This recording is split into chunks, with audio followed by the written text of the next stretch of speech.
시간 하나님이 우리에게 주신 그 은혜와 생명의 말씀, 창세기서 16장 15절의 말씀이에요. 우리 다 같이 창세기서 16장 15절의 말씀 다 같이 함께 합독하기를 원합니다. 하갈이 아브람의 아들을 낳음에 아브람이 하갈이 낳은 그 아들을 이름하여 이스마엘이라 하였더라. 아멘. 하갈이 아브람의 아들을 낳았어요. 아브람이 하갈이 낳은 그 사라의 몸종인 하갈이 낳은 그 아들을 이름하여 이스마엘이라 이름을 부르셨다라는 것입니다. 우리가 지난주에 나눴던 창세기서 15장의 내용 가운데에서 그 모든 하나님의 언약의 확증, 다시금 창세기서 12장 1절로부터 3절에 하신 그 언약의 말씀을 더욱더 굳건히 세우시고 언약하시고 그 언약을 체결하셨다라는 거예요. 어떤 것을 통해서 체결하였는지 우리가 다시금 살펴볼 수 있는 오늘이 될 텐데요. 그 체결된 언약 가운데에서 누락된 것이 분명히 있었다라는 거예요. 쌍방간의 체결로서 거행되어져야만 하는 그 하나님과 아브람 가운데의 그 언약의 체결이 완전하지 못함으로써 일방적인 하나님의 언약의 체결과 그 언약의 성사 성취 되심 가운데에 아브람은 같이 하나님과 릴레이션십 또한 헤브론 관계하지 못했고 헤브론 연합되지 못했던 것, 그럼으로써 말미암아 이 사레의 몸종 하갈의 태에서 이스마엘이라고 하는 하나님의 백성들과 적대 관계의 그 역사를 이룩하게 된 말미암게 된 그 사건을 오늘 우리가 나눠볼 거예요. 이 창세기서 16장의 말씀은요, 아랍, 그렇죠? 아랍이라고 하면 우리가 흔히 알고 있는 이슬람 그리고 무슬림의 그 족속들인데요. 그 족속들, 그 저주받은 족속들이 어떻게 탄생하게 되었으며 또한 그 탄생한 백성들이 오늘날 저와 여러분들이 알고 있는 아랍 민족인데, 즉 이슬람들인데, 어떻게 이들이 창시되었으며 어떻게 이들이 창조되었는지 우리가 오늘 그 창조 가운데의 속성은 또 무엇인지까지 우리가 나눠볼 수 있으면 오늘 금요일과 주일날 나눠볼 것인데요. 오늘은 중심 사건들만 조금 축약해서 정말 핵심 포인트만 좀 나눠볼 수 있는 오늘이 되었으면 좋겠어요. 우리가 그 본문 내용의 말씀들을 이해하기 쉽게 하기 위해서 이 16장 1절로부터 16절까지의 16개의 구절을 한 구절 한 구절 살펴보면서 나눠보길 원해요. 16장 1절부터 제가 스토리텔링 식으로 이 강해를 하겠습니다. 아브라함의 아내 사레는 출산하지 못하였어요. 그에게 한 여종이 있으니 애굽 사람이요 이름은 하갈이라. 16장 1절의 말씀 분명히 나타내고 있습니다. 이 사람이 어디 민족이라고요? 이집트. 파라오가 거하여 살아가던 애굽의 사람이에요. 이 애굽 사람인 이 하갈이 어디서부터 사레의 몸종이 되었는지에 대해서는 그 위에 구절 15장에 이르러서까지도 나타나 있지는 않습니다. 다만 그 태생이 애굽, 즉 이집트 사람이고 그의 이름은 하갈이라는 것 정도는 나타나 있다라는 거예요. 특히나 이 16장 1절에 기록되어 있는 애굽 사람 하갈이 훗날 낳게 되는 이스마엘이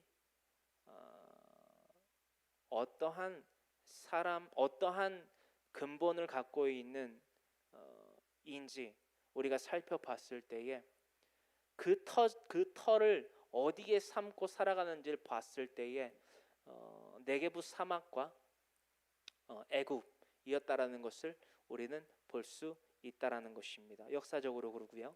2절입니다. 사레가 아브라함에게 이르되 야훼께서 내 출산을 허락하지 아니하셨으니 원하건대 내 여종에게 들어가라. 내가 혹 그로 말미암아 자녀를 얻을까 하노라 하매 아브라함이 사레의 말을 들으니라. 여러분, 이 창세기서 16장 2절의 말씀이에요. 뭔가가 이상한데 자연스럽게 흘러가요. 그렇지 않습니까? 이상해요. 우리가 말씀을 그냥 읽으면 안 된다고 그랬어요. 왜 이상하고 왜 물 흐르듯이 이 이상한 흐름이, 뭔가 찝찝한 이 이상한 흐름이 물 흐르듯이 자연스럽게 흘러가냐라는 거예요. 그것을 우리는 성경을 읽으면서 그냥 지나치고 그냥 흐르게 내버려둬서는 안 된다라는 거예요. 물론 성경의 말씀은 이렇게 물을 흘러가듯이, 진짜 구렁이가 담 넘어가듯이 이렇게 나쁜 것이 정말 자연스럽게 넘어가지만 왜 이렇게 넘어가게 됐지에 대해서 우리가 분명히 알아야만 된다라는 거예요. 왜 이상하냐? 뭐가 이상하냐? 지난주에 나눴던 말씀들을, 강해 설교를 조금 짚고 넘어가 보기를 원해요. 15장 1절로부터 21절까지의 말씀 가운데에서 우리가 그 언약의 체결 11절까지의 말씀이지요. 10절로부터 11절의 이 약속과 이 언약의 체결, 하나님께서 분명히 아브라함에게 하셨거든요. 근데 아브라함이 그 언약의 체결을 믿지 못하고 이 16장 2절의 말씀에 기록되어 있는 사건의 전개를 그대로 이행을 한다라는 거예요.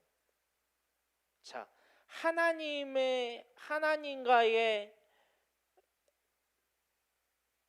떼우스, 하나님과의 관계를 중시하고 그것에 따르는 것이 아니라 누구? 자신의 아내 사레와의 관계를 더 중시하고 그 관계 가운데에서 아브라함이 사레의 말을 듣고 그 텐트 가운데로, 장막 가운데로 들어갔다라는 거예요. 이 10절 11절 말씀 우리가 읽어보길 원해요. 창세기서 15장 10절로부터 11절까지의 말씀, 여러 가지 짐승들을 가지고요, 10절로부터 11절의 말씀에 기록되어 있는 대로 하나님은 이 아브라함과의 언약을 다시금 체결시키시고 말 그대로 계약서를 작성하세요. 계약서.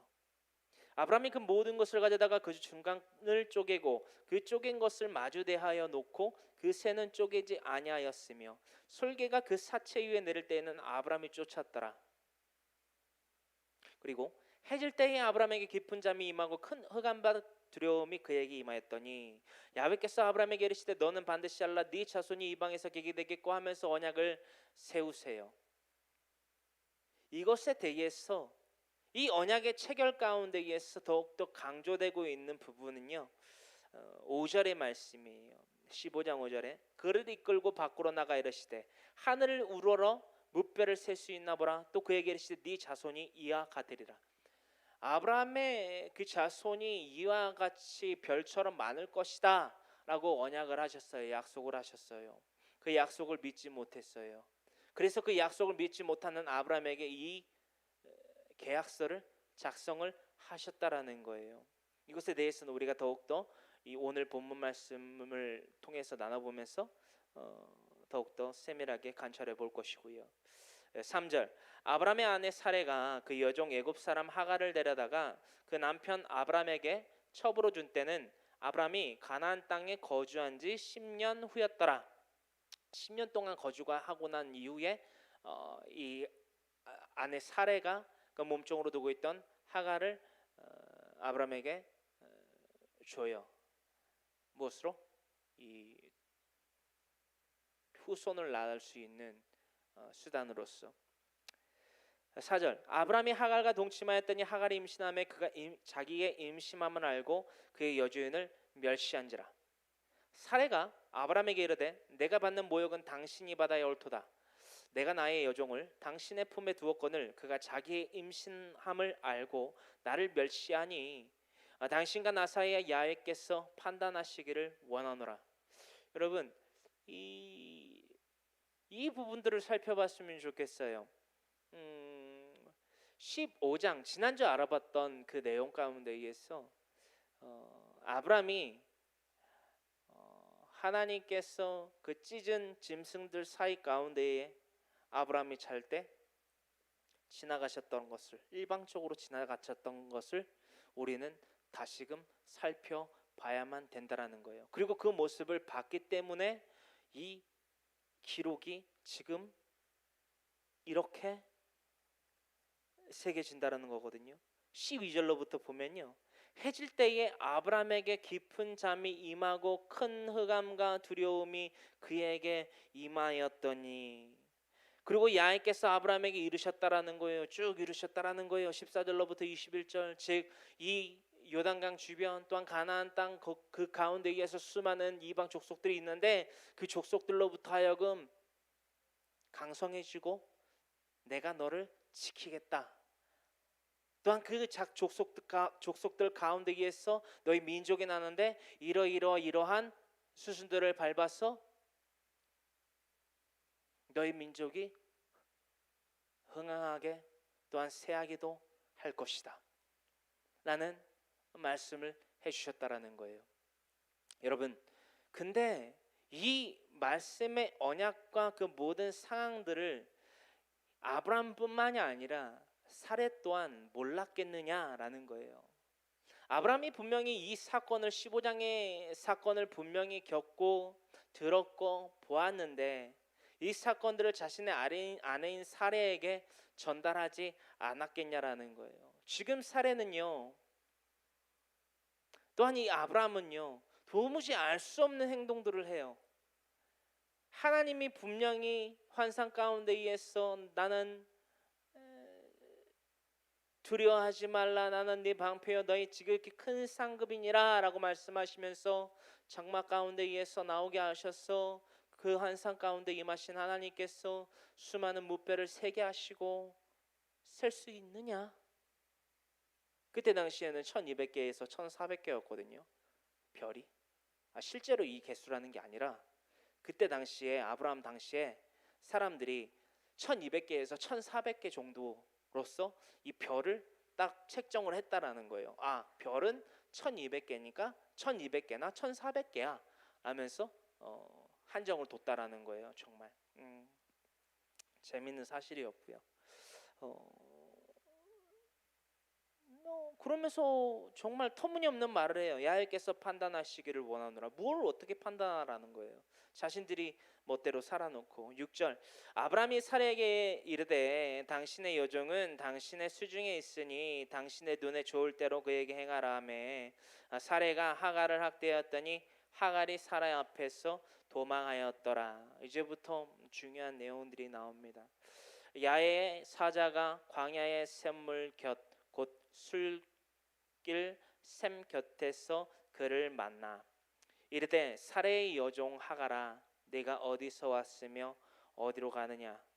그가 이르되 나는 내 여주인 사레를 피하여 도망하나이다. 여러분, 이 7절로부터 8절의 말씀이요 정말 우리 그리스도인들에게는 정말 충격적인 말씀이어야 됩니다.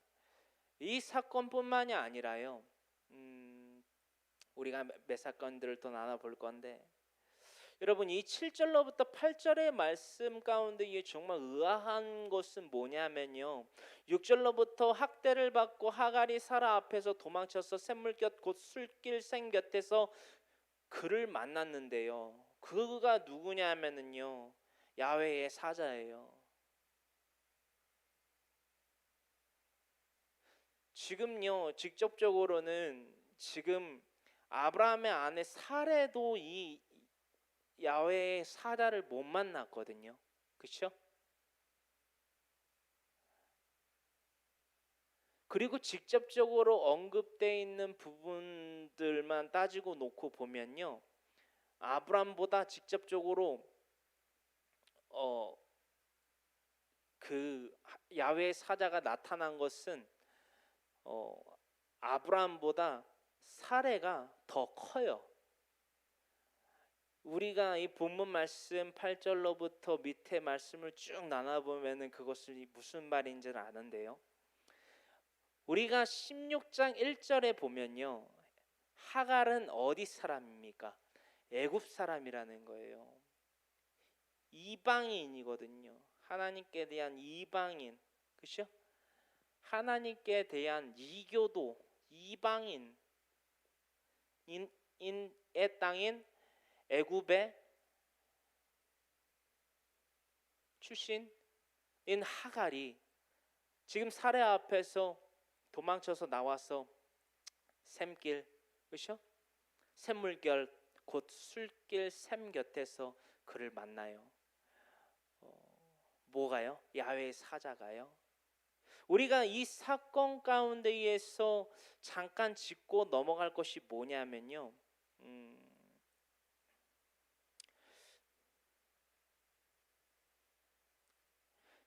우리 이 사건 기억하십니까? 창세기서 12장에 보면요,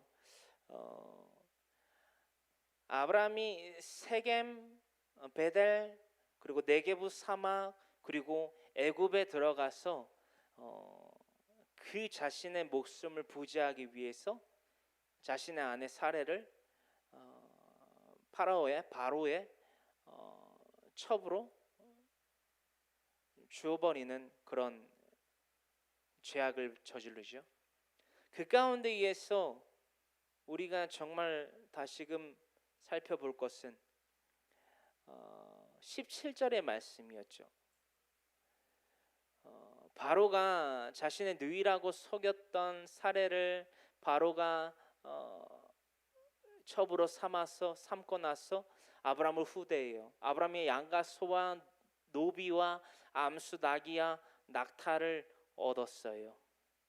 어쩌면 이 16절의 말씀 가운데 이 아브라함에게 더해진 이 물질적인 부함 가운데에서 자신의 아내인 사레가 하갈이라는 몸종을 부여받았을지도 모르겠습니다. 그렇죠? 왜냐하면 애굽 사람이었다라고 하니까 유추하는 부분이니까 그건 잠깐 넘어가고요. 17절의 말씀이에요. 야훼께서 아브라함의 아내 사레의 일로 바로와 그 집에 큰 재앙을 내리시는데요. 18절, 바로가 그 사건을 겪으면서 아브라함을 불러 이르되 네가 어찌하여 나에게 이렇게 행하였느냐? 네가 어찌하여 그를 내 아내라고 내게 말하지 아니하였느냐? 내가 어찌 그를 누이라 하여 내가 그를 데려다가 아내를 삼게 하였느냐? 내 아내가 여기 있으니 이를 데려가라고. 바로가 사람들에게 그의 일을 명하매 그들이 그와 함께 그의 아내와 그의 모든 소유를 보내었더라 라고 기록이 되어 있죠. 우리가 알아봤고요. 여러분, 바로 애고방 바로도요 이교도예요. 그렇죠? 이방인이라는 거예요. 근데 여러분, 이 애굽 땅에 이 아브라함으로부터 말미암아 이 사례를 자신의 누이라고 속여서 저지른 그 죄악을, 창세기서 12장에 그 죄악을 누구를 통해서 어떻게 깨닫게 하셨습니까? 이 이교도인 바로, 애굽의 그 바로를 통해서 깨닫게 하시고요. 또한 애굽 땅에서 몸종으로 부여받았을지 모르는 유추되는 그 어디 있어? 하갈에게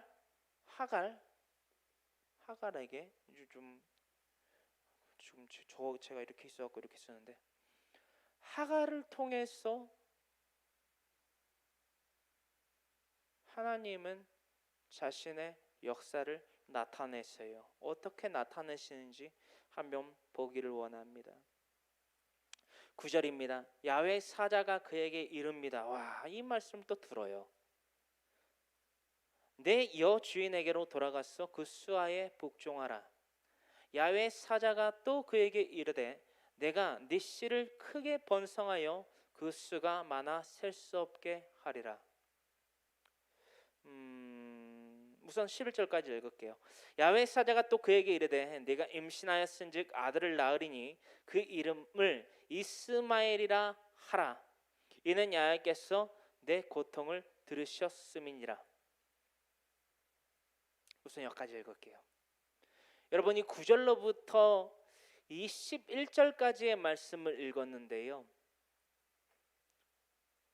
이스마엘이라는 주제 가운데에서 우리가 지금 나누고 있는데, 이 이스마엘의 그 이스마엘이라고 있는데, 이 이스마엘의 뜻이 뭐냐면요, 첫 번째로는 하나님께서 들으신다. 11절의 말씀이지요. 이스마엘이라 하라. 이는 야훼께서 내 고통을 들으셨음이니라. 이스마엘의 이름의 그 뜻이요, 하나님께서 들으신다. 조금 이것은 정말 많이 조금 오버가 된 건데요. 두 번째가 하나님으로부터 나온 사람이라는 뜻을 갖고 있습니다. 왜냐하면 왜 그게 가능하냐면, 그런 해석이 위험하지만 10절의 말씀 때문에 그래요. 야훼 사자가 또 그에게 이르되 내가 내 씨를 크게 번성하여 그 수가 많아 셀 수 없게 하리라. 이 내용만 오늘 나누고요, 나머지 내용들은 주일날 나눌게요. 여러분, 이러한 사건이 왜 일어나는지 아십니까? 왜 이런 사건이 일어나면 안 되는 줄 아십니까? 그리고 이러한 사건들의 수순이 오늘날의 저와 여러분들 사이 가운데에서도 빈번하게 일어나고 있다는 것을 알고 계십니까? 성경은 말이에요, 성경이 수많은 사건 가운데에서 우리에게 주는 교훈은 말이에요, 이 아브람 나쁜 놈, 그거 조금 못 기다렸어. 하나님 말도 안 들으면서 자신의 아내인 인간인 사레의 말은 잘 듣네. 이게 아니라는 거예요. 저와 여러분들이 이 말씀을 대하면서 가장 먼저 그 말씀에 초점이 되고 대상이 돼야 될 이들이 바로 저와 여러분들 스스로라는 거예요. 할렐루야. 우리가 이러고 살아가고 있지는 않습니까? 어떻게요? 무엇이 잘못됐습니까? 무엇이 잘못돼서 하나님께서 아브라함에게 주신다라고 하시는 그 민족을 통한 그 약속에 대해서 확실한 언약의 체결을 해주셨음에도 불구하고 그 복을 받아 누릴 만한 그릇이 못 됐냐라는 거예요. 여러분, 한마디로 정의했어요. 우리가 하나님께서 그 상상을 초월하는 복을 주실 때에 우리가 우리의 그릇을, 그 믿음이라는 그릇을 준비하고 있지 못한다면 그 복을 받아 누릴 수가 없어요. 왜 그런 말이 있지요? 굴러온 복을 발로 찬다. 아브라함이 지금 찼다라는 거예요. 이 복을 차서 다른 사람에게 복이 갔지요. 10절에 이루고 있는 말씀처럼 하갈이요, 그렇죠? 아랍인들의 어머니가 됐어요. 어떤 말씀인지 아시겠어요? 우리가 이것을 간과하면 안 된다라는 것입니다. 오늘날 이 무슬림 이슬람 때문에 얼마나 전 세계적으로 영적인 신앙적인 고통과 수모를 겪고 있는지 여러분 아십니까? 동남아 쪽, 특히 낙후대에 있는 곳일수록, 아니죠, 멀리서 찾을 필요도 없죠. 우리 대한민국에 있는 공항이 있지요. 몇 개, 지방에도 몇 개 있는 걸로 알고 있는데, 대표적인 공항 김포공항, 또한 인천공항 가시면요, 할랄 식품 전문 매장들이 질비하고 있다라는 것을 여러분 잘 보셔서 아실 것입니다. 관심을 가지셔야 되고요. 이것을 왜 말씀드리는고 하니, 우리의 문화와 우리의 그 사회와 그 역사 가운데에서 이 이슬람의 이 아랍의 이 무리들이 이 문화권이 크게 자리하고 있다라는 거예요. 이게 왜 무섭냐면 이 문화를 통해서 종교의 압박을 해온다라는 것입니다. 이걸 왜 말씀드리고 있는 거 아니? 하나님께서 임재하시는 순간에 날마다 깨어서 날마다 하나님께서 내려주시는 복을 받아 누리기에 부족함 없는 우리가 되어야만 했는데 그러지 못했다라는 거예요. 가장 먼저 아브라함이 말이에요. 여러분, 지난주 나눠봤던 15장 12절의 말씀을 기억하십니까? 해 질 때에 아브라함에게 깊은 잠이 임하고 큰 흑암과 두려움이 그에게 임하였더니 야훼께서 아브라함에게 이르시되 너는 반드시 알라 네 자손이 이방에서 계게 되어 그들을 섬기겠고 그들을 400년 동안 네 자손을 괴롭히니 그들이 섬기는 나를 내가 징벌할지며 그 후에 네 자손이 큰 재물을 이끌고 나오리라. 뭐지요? 400년 동안 종생활을 하잖아요. 그렇죠? 어디에서? 이집트. 그들이 섬기는 나를 내가 징벌할지며 십재앙. 그렇죠? 그 후에 내 자손이 큰 재물을 이끌고 나오리라. 출애굽. 너는 장수하다가 평안히 조상에게로 돌아가 장사될 것이요 네 자손은 4대 만에 이 땅으로 돌아오리니 이는 아모리 족속의 제약이 아직 가득 차지 아니함이니라 하시더니 해가 져서 어두운 때에 여러분 주목하십시오. 17절이에요. 해가 져서 어두울 때에 연기 나는 하루가 보이며 타는 횃불이 쪼갠 고기 사이로 지나가더라. 그때 아브라함은 이 12절의 말씀처럼 자고 있었어요. 자고 있다라고 해석하는 게 맞아요. 아니라고 하는 성경 해석가들도 있는데 저는 맞다라고 봐요. 왜냐하면 이 문화권의 차이를 알아야만 되는데요. 이때 당시에 아브라함이 살던 그 당시에 세 개의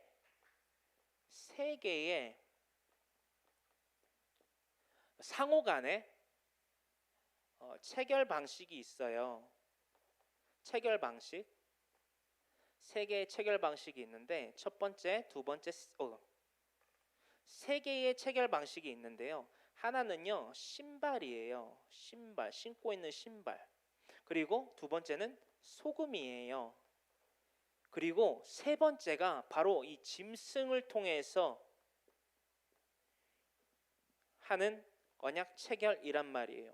근데 대부분 이 신발과 소금을 통해서 그때 당시에는 어떤 언약에 대한 거래 계약서라고 할까요?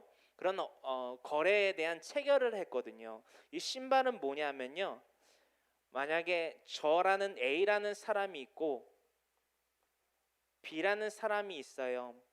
이 상호 간에 언약을 해요. 만약에 밀 100석을 갖다가 보름 내에 추수해서 타작을 해서 A라는 사람이 판매자고 B라는 사람이 구매자예요. 그래서 15일 내에 만약에 예를 들어서 타작을 해서 나한테 주는 기간은 15일로 체결할 거야 라고 구두적으로 말하고 이것을 체결하기 위해서 신발을 갖다가 서로 이렇게 던져요. A라는 사람이 B한테도 던지고 B라는 사람이 알았어 받았어 하면서 컨펌을 하는 거예요. 그래서 상호 간의 언약의 체결을 이렇게 하고요. 소금 또한 자신의 갖고 있는 주머니 가운데에 소금을, 그때 당시에도 소금이 귀했거든요. 지금은 흔하지만 소금을 한 줌 A라는 사람이 뭐 이런 똑같은 조건이라면 A라는 사람이 B라는 사람한테 줘요. 그럼 B라는 사람이 자신의 소금을 받아 넣고 또 자신이 갖고 있던 소금을 그 사람한테 트레이드해요. 트레이드. 자, 짐승 또한 잘 이루어지지는 않았던 것인데 왜냐하면 그때 당시에도 짐승은 너무나 생활 가운데에서 없어서는 안 됐고 너무나 귀했단 말이에요. 그래서 그 귀한 것들을 갖가지의 것들을 통해서 하나님은 아브라함과 언약을 체결하시고 계약서를 작성하시기 위해서 수많은 동물들을 갖고 나오라고 말씀을 하셨죠. 9절에 15장 9절에. 근데 그 갖고 나온 것들을 둘로 쪼개서 결국에는 지금까지 나눴던 그렇죠? 17절로부터 창세기서 15장 17절의 말씀 가운데까지 보더라도 그 위에 어떤 기록을 보더라도 하나님께서만 이 둘로 쪼갠 짐승을 둘로 쪼갠 그 가운데에서 언약을 체결하기 위해서 지나가셨지 아브라함이 이리 지나갔다라는 기록은 어디에도 없어요. 저 슬리퍼는 뭐 어차피 벗었으니까 이쪽도 벗어요.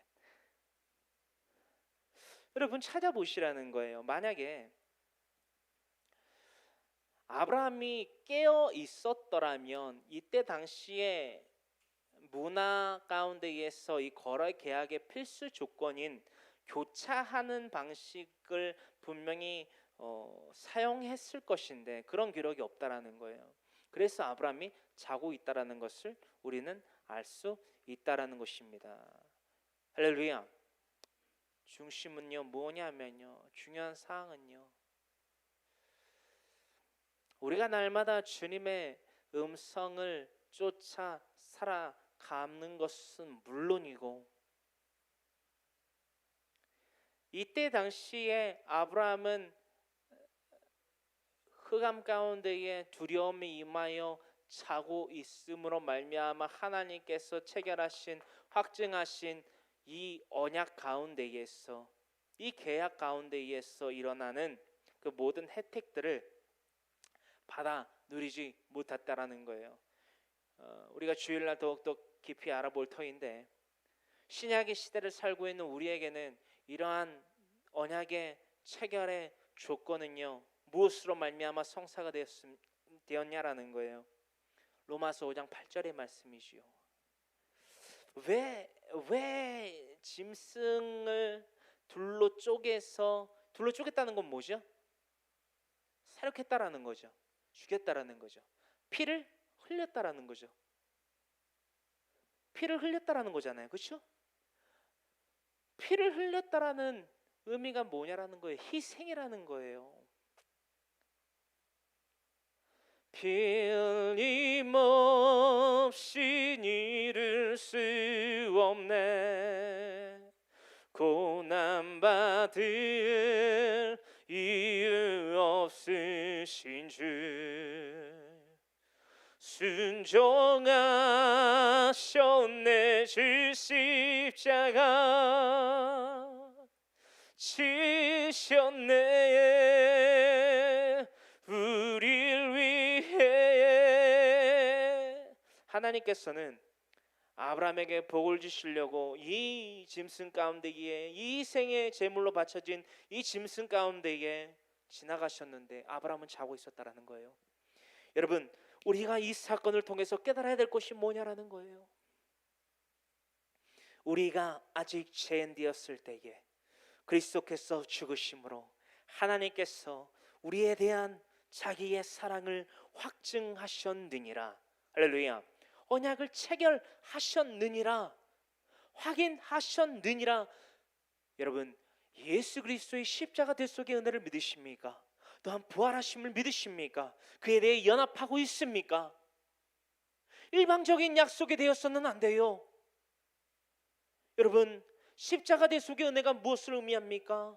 십자가 대속의 은혜가 무엇을 의미하냐라는 거예요.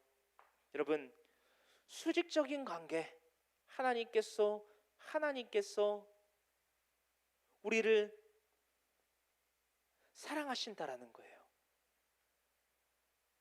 그래서 우리도 이와 같이 서로를 사랑해야 된다라는 거예요. 이게 무슨 말입니까?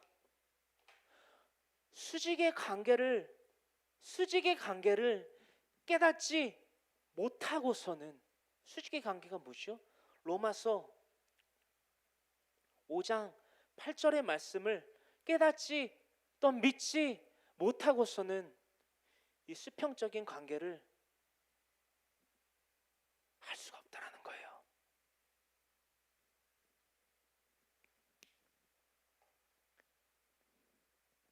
우리 가운데에서 아직까지 일방적인 예수 그리스도를 통한 계약의 확인서만을, 그 언약의 체결서만을 받고 있는 자가 혹시라도 있습니까?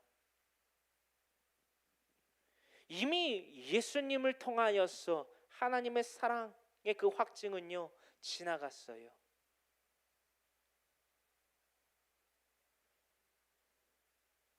이미 하나님의 사랑은 지나갔다라는 거예요.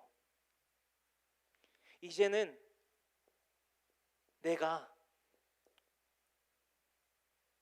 우리가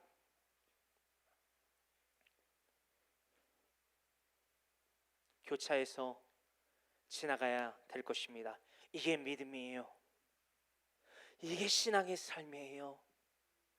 이게 그리스도인의 거룩한 삶이라는 거예요. 우리 모두는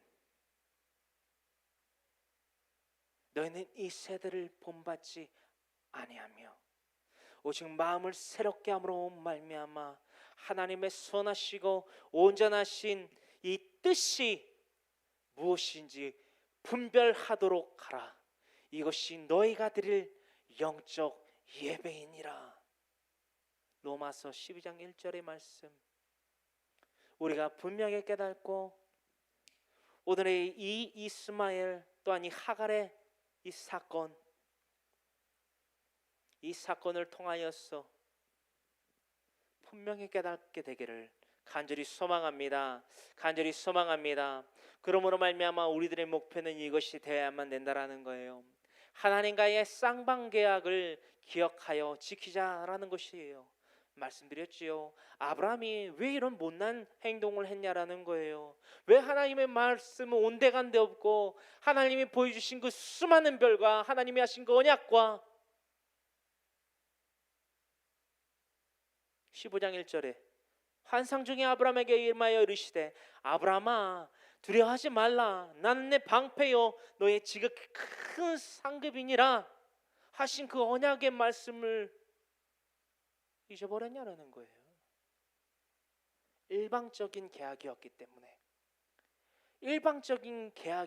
때문에 자고 있었기 때문에 깨닫지 못했기 때문에 믿지 못했다라는 거예요.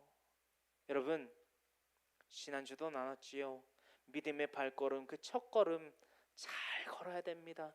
잘 내디뎌야 돼요. 이런 말이 있잖아요. 첫 단추를 잘 껴야 된다. 여러분, 우리가 아직까지도 일방적인 계약에 머물러 있던 자들이었다면 이제는 교차해야만 됩니다. 할렐루야. 하나님과의 쌍방계약을 기억하여 그 믿음의 교차를 이루는 우리 모든 이들 되기를 간절히 소망합니다.